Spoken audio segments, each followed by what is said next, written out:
C'est une opération aussi délicate qu'immense dans la réserve naturelle de Moës-d'Oléron, en Charente-Maritime. Chaque année, lors du week-end de migration, la Ligue de protection des oiseaux réalise le bagage de plusieurs milliers de ces protégés. Pascal Foucault et Sébastien Poirier ont eu la chance d'y assister. Regardez. Là, on voit que la poche s'ouvre, on voit que l'oiseau en fait est pris dans ce sens-là, on voit le bas-ventre en fait qui est libéré de mailles de filet. Une fois quand c'est comme ça, une fois qu'il est pris, on vient le récupérer.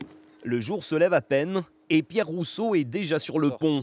Ce dimanche matin, avec ses collègues de la LPO, le garde technicien procède à la première collecte d'oiseaux capturés dans ces filets. Placés dans un sac, les volatiles sont ensuite ramenés ici pour y être bagués et examinés. Là, c'est un tout petit oiseau. On prend des mesures biométriques de tarse sur l'aile, sur la mue. Ce petit oiseau, un Puyo véloce, est relâché quelques minutes plus tard.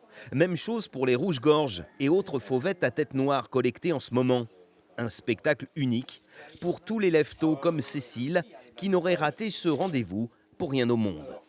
C'est un beau spectacle et les gens devraient venir. C'est super de voir les oiseaux comme ça de près, puis de voir comment ils s'en occupent, quoi. Ce sont des puits de connaissances, les bagueurs. C'est ça aussi, on apprend beaucoup. Ces opérations de bagage sont menées depuis hier et jusqu'à ce dimanche, simultanément du nord de l'Europe au nord de l'Afrique, dans le cadre du week-end de la migration. On va utiliser les oiseaux pour prendre la température de l'état de santé de la nature. Et donc les oiseaux sont des très beaux bioindicateurs.